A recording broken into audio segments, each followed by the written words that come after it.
Finally IGNOU की तरफ से जुलाई 2026 सेशन के लिए एडमिशन स्टार्ट कर दिया गया है। यहाँ पे अगर हम एडमिशन की लास्ट डेट की बात करें तो आप अभी 15 जुलाई 2026 तक एडमिशन के लिए अप्लाई कर सकते हैं। इग्नू में जो एडमिशन होती है वो 2 मोड में होती है, एक ओडीएल मोड होती है और जो दूसरी मोड होती है वो ऑनलाइन मोड होती है।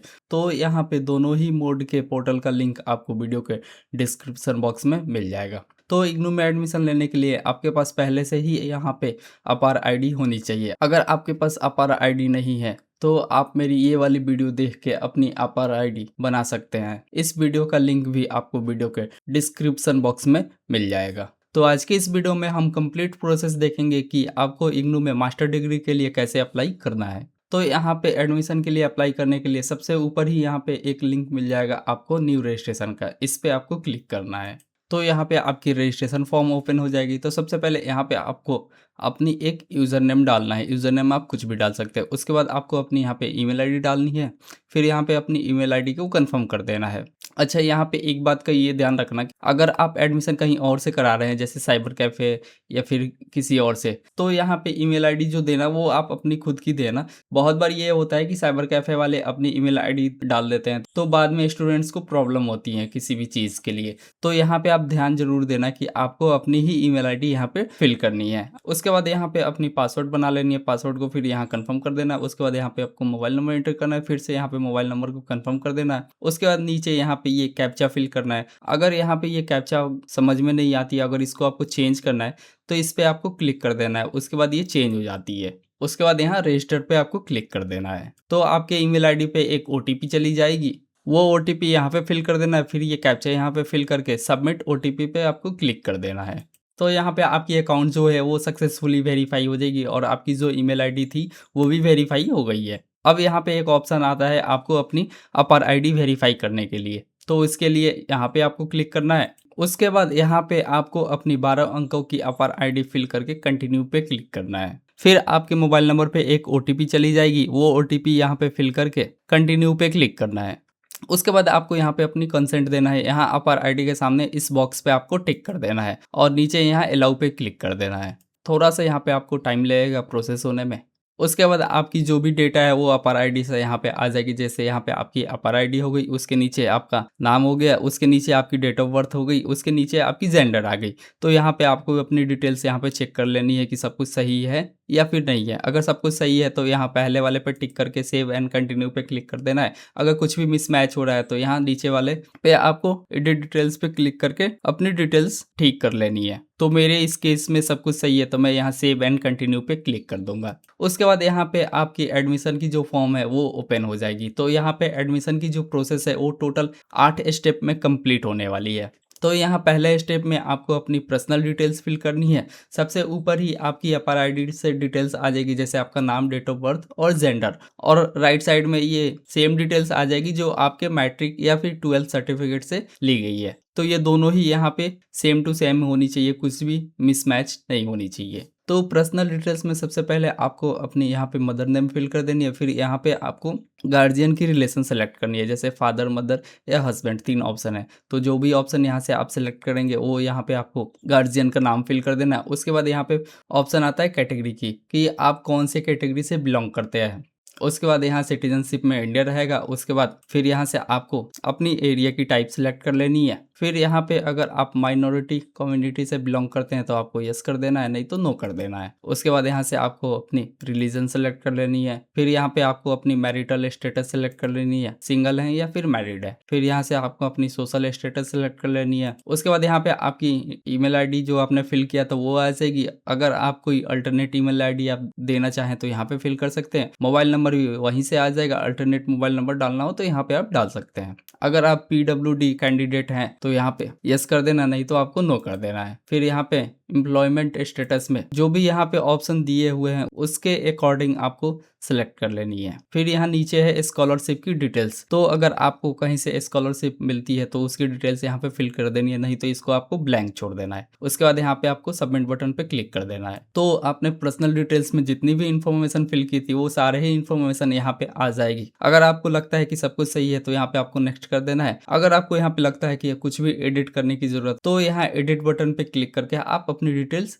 एडिट कर सकते हैं, नहीं तो आपको यहाँ पे नेक्स्ट कर देना है। तो यहाँ पे हम मास्टर डिग्री के लिए अप्लाई कर रहे हैं, तो यहाँ से हम मास्टर सेलेक्ट कर लेंगे। उसके बाद आपको यहाँ पे मोड ऑफ स्टडी सेलेक्ट करना है, तो मोड ऑफ स्टडी में यहाँ पे केवल ऑडियो मोड ही देखने को मिलेगा, क्योंकि ये जो वेबसाइट है वो ऑडियो मोड की है। उसके बाद यहाँ पे आपको अपनी प्रोग्राम सेलेक्ट करनी है कि आप कौन से प्रोग्राम में एडमिशन लेना चाहते हैं। तो जैसे मैं यहाँ पे एमए इन पॉलिटिकल साइंस में एडमिशन लेना चाहता हूँ, तो मैं यहाँ लिस्ट से एमए पॉलिटिकल साइंस सिलेक्ट कर लूंगा। तो यहाँ पे आप ध्यान देना कि एमए पॉलिटिकल साइंस की यहाँ पे कोड चेंज कर दी गई है। पहले जो कोड होती थी वो एमपीएस होती थी, बट यहाँ पे जो इसकी सिलेबस है वो रिवाइज कर दी गई है। पहले जो होती थी वो आपके 32 क्रेडिट होते थे एक साल में, लेकिन अब यहाँ पे आपको 40 क्रेडिट पढ़ना होगा एक साल में, यानी कि दोनों साल के ऐड करके टोटल 80 क्रेडिट होंगे जो आपको पढ़ना होगा। पहले जो होती थी वो 32 क्रेडिट होती थी। तो यहाँ से हम एमएपीएस सेलेक्ट कर लेंगे, master of arts political science. उसके बाद यहाँ पे आपको अपनी रीजनल सेंटर सेलेक्ट करनी है कि आपको कौन से आरसी के अंडर में एडमिशन लेनी है। तो जैसे मैं यहाँ से नोएडा सेलेक्ट कर लेता हूँ। उसके बाद यहाँ स्टडी सेंटर की लिस्ट आपको देखने को मिल जाएगा कि ये जो प्रोग्राम अवेलेबल है वो कौन कौन से स्टडी सेंटर के अंडर में अवेलेबल है। तो जो भी नियर बाई स्टडी सेंटर होगा वो आप यहाँ से सिलेक्ट कर सकते हैं। उसके बाद यहाँ से आपको अपनी मीडियम सेलेक्ट करनी है, हिंदी मीडियम रखनी है या फिर इंग्लिश मीडियम रखनी है। जो भी मीडियम यहाँ पे आप सिलेक्ट करेंगे उसी मीडियम में आपकी जो स्टडी मटेरियल है वो आएगी। उसके बाद यहाँ पे आपसे पूछा जाता है कि क्या आप ऑलरेडी किसी और प्रोग्राम के लिए इग्नू के स्टूडेंट रह चुके हैं। तो यहाँ पे अगर आप यस करेंगे तो यहाँ पे आपको अपनी प्रोग्राम सिलेक्ट करनी होगी, यहाँ पे एनरोलमेंट नंबर फिल करनी होगी और सबमिट पे क्लिक करना होगा। अगर आप इग्नू के स्टूडेंट नहीं रहे किसी और प्रोग्राम के लिए तो यहाँ पे आपको नो कर देना है। उसके बाद यहाँ पे सबमिट पे क्लिक कर देना है। उसके बाद यहाँ पे प्रीव्यू दिख जाएगी, आपको फिर नेक्स्ट कर देना है। उसके बाद यहाँ पे आता है क्वालिफिकेशन डिटेल्स। तो यहाँ से आपको ये ग्रेजुएशन सेलेक्ट कर लेना है। उसके बाद आपको यहाँ पे अपनी मेन सब्जेक्ट्स डालनी है कि आपके जो ग्रेजुएशन में जो मेन सब्जेक्ट्स थे वो कौन कौन से थे। उसके बाद यहाँ पे पासिंग ईयर सेलेक्ट करनी है, फिर यहाँ से आपको अपनी डिवीजन सेलेक्ट करनी है, फिर यहाँ से आपको अपनी परसेंटेज सेलेक्ट करनी है। परसेंटेज यहाँ पे आप राउंड अप करके फिल कर देना। उसके बाद यहाँ पे आपको अपनी बोर्ड की कोड सेलेक्ट करनी है। यहाँ पे कोड आपको देखने को मिल जाएगा। तो यहाँ पे जितने भी कोड है ये सारे स्टेट बोर्ड के कोड है। तो यहाँ पे सबसे लास्ट वाला ऑप्शन आपको सेलेक्ट कर लेना है, not listed in the list. उसके बाद यहाँ पे आपको अपनी यूनिवर्सिटी का नाम लिख देना है। नाम के बाद यहाँ पे आपको अपनी यूनिवर्सिटी का एनरोलमेंट नंबर फिल कर देना। अगर एनरोलमेंट नंबर याद नहीं है तो इसको आप ब्लैंक भी छोड़ सकते हैं। उसके बाद यहाँ पे आपको सबमिट बटन पे क्लिक कर देना है। तो यहाँ पे आपकी क्वालिफिकेशन डिटेल्स की प्रीव्यू दिख जाएगी। अगर सब कुछ सही है तो यहाँ पे आपको नेक्स्ट कर देना है। उसके बाद यहाँ पे आता है आपकी कोर्स सिलेक्शन की। तो यहाँ पे जो भी कोर्स होगा यहाँ पे आपको देखने को मिल जाएगा। तो यहाँ पे सारे ही सब्जेक्ट्स कंपलसरी, कुछ भी यहाँ पे आपको सिलेक्ट नहीं करनी है। उसके बाद यहाँ पे आपको नेक्स्ट कर देना है। तो यहाँ पे टोटल आपको 10 सब्जेक्ट्स देखने को मिल जाएगा और टोटल क्रेडिट यहाँ पे 40 हो गई। फिर आपको यहाँ पे नेक्स्ट कर देना है। उसके बाद हम यहाँ पे आ जाएंगे 5वें नंबर में। यहाँ पे आपको अपनी कंप्लीट एड्रेस फिल करनी है। एड्रेस फिल करते टाइम इस बात का आप ध्यान रखना कि यहाँ पे जो भी आप एड्रेस दे वो कंप्लीट एड्रेस दे, मतलब कुछ भी गलत नहीं होनी चाहिए, क्योंकि आपकी जो भी स्टडी मटेरियल आएगी वो इसी एड्रेस पे आएगी स्पीड पोस्ट से। और लास्ट में जब आपका प्रोग्राम कंप्लीट हो जाता है तो जो भी डॉक्यूमेंट्स इग्नू की तरफ से आती है वो आपके इसी एड्रेस पे आती है। तो यहाँ पहले और दूसरे वाले में आपको अपनी एड्रेस फिल कर देनी है, तीसरे वाले में अपने सिटी का नाम फिल कर देना है। उसके बाद चौथे नंबर में यहाँ पे आपको अपनी पिन कोड फिल कर देनी है। पिन कोड फिल करते ही उस पिन कोड के अंडर में जितनी भी पोस्ट ऑफिस आती है उसकी लिस्ट यहाँ पे देखने को मिल जाएगा। तो जो भी आपका पोस्ट ऑफिस लगता है वो पोस्ट ऑफिस यहाँ पे आपको सिलेक्ट कर लेनी है। उसके बाद यहाँ पे नीचे आपका स्टेट का नाम आ जाएगा और आपकी डिस्ट्रिक्ट की नाम आ जाएगी। उसके बाद यहाँ पे उसकी प्रीव्यू दिख जाएगी, फिर आपको नेक्स्ट कर देना है। उसके बाद से यहाँ पे हम 6 नंबर स्टेप में आ जाएंगे। यहाँ पे आपको अपनी डॉक्यूमेंट्स अपलोड करनी होगी। डॉक्यूमेंट्स की यहाँ पे हम बात करें तो आप फोटो अपलोड करनी है, सिग्नेचर अपलोड करनी है, 10th की सर्टिफिकेट या फिर मार्कशीट अपलोड करनी है, फिर यहाँ पे आपको ग्रेजुएशन की मार्कशीट अपलोड करनी है। उसके बाद यहाँ पे आपको अपनी ग्रेजुएशन की या तो डिग्री अपलोड करनी है या फिर प्रोविजनल सर्टिफिकेट मिली होगी वो अपलोड करनी है। वहीं पे हम डॉक्यूमेंट्स के साइज और फॉर्मेट की बात करें तो फोटो और सिग्नेचर के लिए यहाँ पे साइज 10 KB से लेकर 100 KB तक होनी चाहिए और फॉर्मेट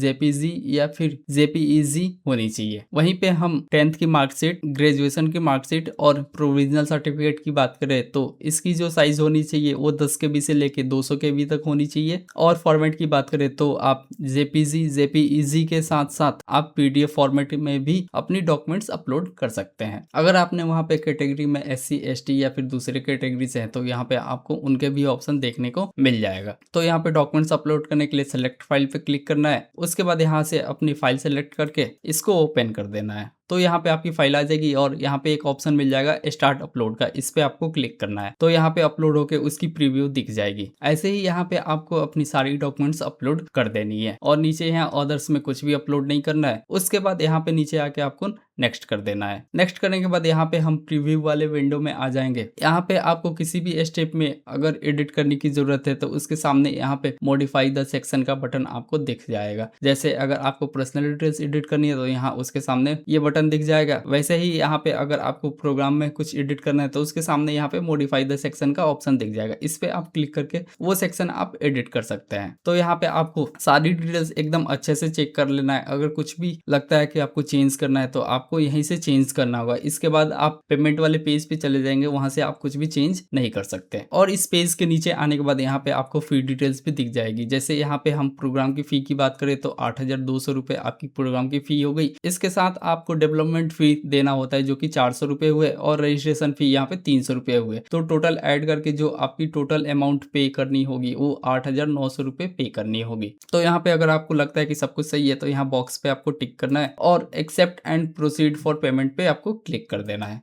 तो यहाँ पे एक पॉपअप मैसेज आ जाएगा कि आफ्टर सबमिशन कुछ भी चेंजेस यहाँ पे अलाउ नहीं है। अगर आपको लगता है कि कुछ भी चेंज करना है तो आप मॉडिफाई वाले बटन पे क्लिक करके आप यहाँ से चेंज कर सकते हैं, नहीं तो यहाँ पे आपको ओके करके आपको आगे बढ़ जाना है। उसके बाद यहाँ पे हम पेमेंट वाले पेज पे आ जाएंगे। तो यहाँ पे आपको टोटल अमाउंट दिख जाएगा और पेमेंट के लिए यहाँ पे 2 गेटवे है। पहला गेटवे HDFC बैंक का है, दूसरा गेटवे IDBI बैंक का है। तो दोनों में से कोई सा भी एक गेटवे आपको यहाँ पे सिलेक्ट कर लेना है। फिर यहाँ पे आपको पेमेंट के काफी सारे ऑप्शन मिल जाएंगे। जैसे आपकी UPI होगी, क्रेडिट कार्ड, डेबिट कार्ड होगी, नेट बैंकिंग हो गई। और UPI से पेमेंट करने के लिए यहाँ UPI पे क्लिक कर देना है। तो ये वाली QR कोड यहाँ ओपन हो जाएगी। उसके बाद आप अपने फोन के किसी भी UPI ऐप को ओपन करके इस QR कोड को स्कैन करके आप अपनी पेमेंट कंप्लीट कर सकते हैं। पेमेंट की यहाँ पे बात करें तो बहुत सारे स्टूडेंट्स की कंफ्यूजन ये होती है कि हमें जो पेमेंट करनी है वो एडमिशन से पहले पेमेंट करनी है या फिर एडमिशन कंफर्म होने के बाद पेमेंट करनी है। तो इग्नू में ऐसा होता है कि आपको एडमिशन के लिए पहले ही पेमेंट करनी होती है। इसके बाद जो आपकी एडमिशन है वो वेरिफिकेशन के लिए जाती है। अगर वहां पे सारे ही डॉक्यूमेंट्स आपके सही हुए तो आपकी जो एडमिशन है वो कंफर्म कर दी जाती है और उसके लिए आपके पास मेल आता है कि आपकी जो एडमिशन है वो कंफर्म